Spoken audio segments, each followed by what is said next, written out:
Hey guys, welcome back to our channel. This is Umesh Bhardwaj once again with all of you. दोस्तों, maths marathon series की आज है second class. इससे पहले अगर फर्स्ट क्लास आपने नहीं देखी है सो चैनल की प्लेलिस्ट विजिट कर सकते हैं या इसी वीडियो की लास्ट की 20 सेकंड में उसका लिंक मिलेगा, वहाँ से देख सकते हो। बहुत प्यार मिला आपका फर्स्ट वीडियो को लेकर, बहुत अच्छे फीडबैक मिले, आपके पॉजिटिव फीडबैक मिले। Thank you very much to all of you. और साथ ही साथ मैं बताऊँ कि ये वही क्वेश्चन हैं सभी जो आप 4 to 5 सेकंड्स में, मैक्सिमम 10 सेकंड्स में क्लिक कर आगे बढ़ सकते हो। किस तरह से क्लिक करोगे, कैसे अंदाजा होगा, एग्जाम में कैसे करोगे, वो सभी चीज़ें मैं यहाँ पर सिखाता हुआ चलूँगा आपको, तो सीखिएगा जरूर। साथ ही साथ बता दूँ कि इंग्लिश की 1000 वर्ड्स की वोकेबलरी सीरीज जो स्टार्ट की है, 7 क्लासेज हो चुके हैं उसकी, वो चीज़ें भी देख लीजिएगा, पढ़ लीजिएगा, सीख लीजिएगा। एग्जामिनेशन पॉइंट ऑफ व्यू से ये जो लॉकडाउन टाइम पीरियड है इसका फ़ायदा उठाइए, आपके काम आएगा। अभी से तैयार रहिएगा, कुछ भी कैसे भी हो सकता है। स्टार्ट कर लेते हैं आज की class. Question number 1, the difference between a positive proper fraction and it's reciprocal is 920। भाई ये 9/20 जो है ना, वो एक डिफरेंस है किसका, पॉजिटिव प्रॉपर फ्रैक्शन, यानी कि 1/x minus x is equal to 9/20 आप कह सकते हो। जैसे ही मैंने देखा कि यहाँ पर 20 है और ये दोनों वेरिएबल सेम है, मैं आंसर लगा दूंगा ऑप्शन नंबर सी। इसके अलावा कोई और ऑप्शन यहाँ पर है ही नहीं। कैसे लगाया मैंने भाई, 4/5 और 5/4 को जब ये एलसीएम लेते वक्त इन दोनों का मल्टीप्लिकेशन होगा ना, तभी डिनोमिनेटर में 20 बनेगा। आप कर देख लीजिए, कोई और ऑप्शन आपका आंसर देकर ही नहीं जाएगा। या फिर कैसे करेंगे भाई, एलसीएम लीजिए, यहाँ पर एक्स स्क्वेयर बन जाएगा, 1 minus x square is equal to 9/20, और ये वाला x इधर चला जाएगा, मतलब 9x/20 हो जाएगा। 20 को इधर लाकर मल्टीप्लाई करना, क्वाड्रेटिक इक्वेशन बनाना, मिडिल टर्म स्प्लिट कीजिए, x की एक नेगेटिव वैल्यू आएगी, एक पॉजिटिव वैल्यू आएगी, और नेगेटिव वैल्यू जो आपको मिलेगी वो मिलेगी 5/4 नेगेटिव, ये कैंसिल आउट हो जाएगा, एक वैल्यू मिलेगी 4/5, यही आपका आंसर होगा। दोनों तरीके मैंने बता दिए हैं, मर्जी आपकी है, सीखना आपको है किस तरह से आप कर सकते हैं। आगे बढ़ते हैं। क्वेश्चन नंबर 2 देखिएगा, बहुत इजी क्वेश्चन है, मैंने जानबूझ कर लिया है, आपको समझाना है कंसेप्ट। देखिएगा, on dividing a number by 56, अगर हम किसी नंबर को 56 से भाग देते हैं तो 29 शेषफल बचता है। अगर सेम नंबर को हम 8 से भाग देंगे तो कितना शेषफल बचेगा, ये हमें बताना है। आगे बात समझ में, इंग्लिश में लिखा है, हिंदी में समझा दिया। ऐसे में करते क्या है हम कि भाई ये जो नंबर होता है ना, जिससे हम दोबारा डिवाइड करने की बोल रहे होते हैं, उसी नंबर को डिवाइड कर देते हैं इस वाले नंबर से। इसका मतलब अगर मैं 29 को 8 से डिवाइड करता हूँ तो 8 6 24, यानी कि 8 6 जा 24 तक कट जाएगा। जो रिमाइंडर बच गया वही आपका आंसर होगा। 29 माइनस 24 करोगे कितना आ जाएगा, 5, यही आपका आंसर होगा। लेकिन ऐसा करते क्यों है, आप मानकर चलिए कि ये वाली जो चीज़ की ना हमने यहाँ पर, ये तभी पॉसिबल है जब ये गिवन नंबर इस वाले नंबर से ऑलरेडी कंप्लीटली डिविजिबल हो। अगर मैं यहाँ पर 57 लिख देता तो भाई साहब ये कंसेप्ट हम लगा ही नहीं सकते थे। आई बात समझ में? तो ये चीज़ आपको सीखते हुए चलनी है, और क्वेश्चन की लैंग्वेज पढ़ते वक्त यही ध्यान रखना है कि क्या ये नंबर डायरेक्ट कट रहा है, 857 पर कट रहा है ना, इसीलिए हमने यहाँ पर डायरेक्ट 29 को डिवाइड किया और रिमाइंडर को आंसर क्लिक कर दिया। ठीक रही बात? आगे बढ़ते हैं। क्वेश्चन बहुत अच्छा है, और ऐसा क्वेश्चन केवीएस में तो आता ही आता है, बाकी DSSB में एक बार मैंने देखा था। पूछा गया है what will be the reminder अगर इस नंबर को मैं डिवाइड करूं 68 से। तो यहाँ पर बहुत अच्छा कंसेप्ट है। पहली बात, मैं आंसर लगा देता हूँ 66। कैसे लगा दिया मैंने, ये ध्यान रखना, सुन लो। ये जो 67 है, एक फॉर्म बताता हूँ, एक जनरल फॉर्म लिख देता हूँ मैं पहले। जनरल फॉर्म होती है x⁻9 + 1 डिवाइडेड बाय x⁻1, ये होती है। कहने का मतलब ये एक और एक सिमिलर होता है, ये x और ये x कॉमन रहता है, हमें इसको कुछ इसी फॉर्म में बनाना होता है। ठीक है, या फिर मैं कुछ इस फॉर्म में बना सकता हूँ। 67 को मैं लिख सकता हूँ ना 68 - 1, तो मैंने लिखा 68 - 1 और उसकी power 67 plus 67 divided by 68, as it is मैंने रहने दिया ये वाला 68, क्योंकि 67 + 1 तो मैं इसको भी लिख सकता हूँ ना। ठीक है, तो मैंने 68 से 68 उड़ा दिया है इधर से। -1 की पावर ओड है तो भाई कुछ भी रहेगा, -1 ही आएगा, -1 की पावर ओड, तो ये -1 आ गया। ये है प्लस 67 उधर, प्लस 67 सॉल्व करेंगे कितना आ जाएगा, 66। ये आपका आंसर है, सिंपल। नेक्स्ट क्वेश्चन की तरफ मूव करते हैं। बता देना अगर कुछ प्रॉब्लम हो, फीडबैक जरूर देना यार। पिछली वीडियो में फीडबैक मिला, मुझे बहुत अच्छा मिला। आई होप कि आपको ये वीडियो भी अच्छी लगेगी। How many 3 digits number are completely divisible by 6। आप 1-1.5 मिनट इस क्वेश्चन के ऊपर खराब कर सकते हो अगर आपको कंसेप्ट नहीं पता तो। ठीक है, मैं कैसे करता हूँ, मुझे पता है 3 डिजिट के नंबर इसने बोला है मुझे, तो टोटल जो लास्ट की 3 डिजिट्स हैं वो कौन सी हैं, 999। और इसमें से अगर मैं लास्ट के मतलब स्टार्टिंग की या लास्ट की जो भी है 1 और 2 डिजिट्स हटा दूँ तो टोटल कितने नंबर हट जाएंगे, 99। कहने का मतलब मेरे पास टोटल 900 नंबर ऐसे रहेंगे जो 3 डिजिट्स के रहेंगे। अब जब हमें डिविजिबल करना है 6 से, तो इसका मतलब 1 से लेकर दूसरे नंबर के बीच में 6 का ही डिफरेंस होगा, तभी तो ये तो है 6 कम से 6 दूनी 12, 6 18, हर किसी में 6 का ही तो डिफरेंस है। तो मैं क्यों ना 900 को ही 6 से डिवाइड कर दूँ। 6 कम 6, 6 पंजा 30, 0 और बी, यही आपका आंसर हो जाएगा। बट मैं एक चीज़ बता देता हूँ आपको, ये कोई ऑथेंटिक वे नहीं है करने का। बताया इसलिए क्योंकि डायरेक्ट आंसर आ रहा है। आपका आंसर पॉइंट में भी आ सकता है किसी किसी नंबर में, ठीक है, लेकिन उसके केस में आपको जो कंप्लीट नंबर होगा उसे ही अपना आंसर मानकर चलना होगा, ये ध्यान रखना। साथ ही साथ एक दूसरा तरीका और भी बताता हूँ, अगर आपको ये तरीका ऑथेंटिक ना लगे और कमेंट में आप लोग गालियाँ निकालने लगे तो सुन लीजिए। 3 डिजिट का पहला ऐसा नंबर जो 6 से डिविजिबल होगा, कहने का मतलब वो नंबर 3 से और 2 से दोनों से डिविजिबल होना चाहिए। कौन सा हो गया भाई? 102, क्योंकि सम ऑफ डिजिट 3 है और पहला नंबर इवन है। अगला नंबर 108 हो जाएगा, उससे अगला नंबर 114 हो जाएगा, और ऐसे करते करते चलेंगे तो लास्ट में ऐसा कौन सा 3 डिजिट्स नंबर होगा जो 6 से डिविजिबल होगा? 996। ठीक रही बात। अब देख लो आप, ये एक एपी बन गई जिसमें फर्स्ट टर्म क्या है? 102, डिफरेंस कितना है? 6 का, लास्ट टर्म क्या है? 996, ठीक है। और लास्ट टर्म को हम टी एन से डिनोट करते हैं, इसको ए से डिनोट करते हैं, डिफरेंस को डी से डिनोट करते हैं। फॉर्मूला क्या लग जाएगा?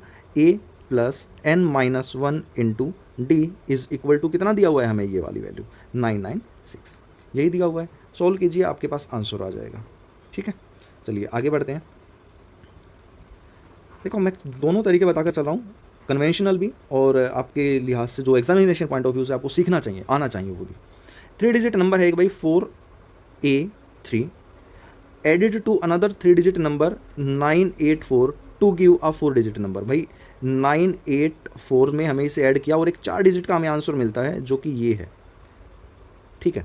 हमें बताना है कि a प्लस बी की क्या वैल्यू होगी जो कि ये 11 से भी डिविजिबल होना चाहिए। बोला कि विच इज़ डिविजिबल बाय 11, ये जो नंबर है ये डिविजिबल है 11 से भी, तो a प्लस बी की वैल्यू क्या होनी चाहिए? भाई 4 और 3 7 बन रहा है, बिल्कुल ठीक है ये वाले digit. a plus 8 is equal to b मिल रहा है, क्योंकि 9 जमा 4 तो डायरेक्ट 13 होता है। इसका मतलब यहाँ पे कोई भी बोरो नहीं लिया गया, हासिल नहीं लिया गया। आप कह सकते हो a plus 8 is equal to direct b आया है। मैं ये भी कह सकता हूँ यहाँ से कि b minus a is equal to 8 आया है। सही रही बात? बिल्कुल सही। तो यहाँ पर क्या वैल्यू पॉसिबल हो सकती है? 9 माइनस 1 हो सकता है 8। यहाँ पर आप वैल्यूज़ रख के देखिए कि भाई 9, b की वैल्यू 9 आई होगी और यहाँ पर 1 रहा होगा 8 और 1 9 बन गया होगा। आप देख सकते हो कि ये डिविजिबल होगा किससे? 11 से। 9 और 1 10 और ये 7 और 3 10, 10 माइनस 10 0। और मैंने बोला कि ऑल्टरनेट डिजिट्स के सम का डिफरेंस अगर 0 हो या फिर 11 हो या 11 का कोई मल्टीपल हो तो वो नंबर कंप्लीटली 11 से डिविजिबल होगा। ठीक रही बात? आगे बढ़ते हैं। ये डिविजिबिलिटी रूल जो मैं आपको वर्बली बता रहा हूँ ना, आपकी टिप्स पे होने चाहिए ये। और अगर आपको सीखने हैं तो प्लेलिस्ट विजिट कीजिएगा, 54 वीडियोस दी हुई है। नंबर सिस्टम 9 वीडियो में कंप्लीट किया हुआ है, एक एक छोटे छोटे टॉपिक के साथ में। देखिएगा, मज़ा आ जाएगा आपको, चीज़ें दोबारा कहीं से सीखने की ज़रूरत नहीं पड़ेगी। Question number 6, which one of the following is the common factor? भाई इसका और इसका कॉमन फैक्टर बताना है। बहुत सीधा सीधा आंसर है 47 प्लस 43। कैसे लगा दिया मैंने? 2 सेकंड के अंदर आंसर देखिएगा। मुझे सीधा ये समझ में आया कि भाई अगर x की पावर n प्लस a की पावर n ये हमेशा x प्लस a से डिविजिबल होंगी।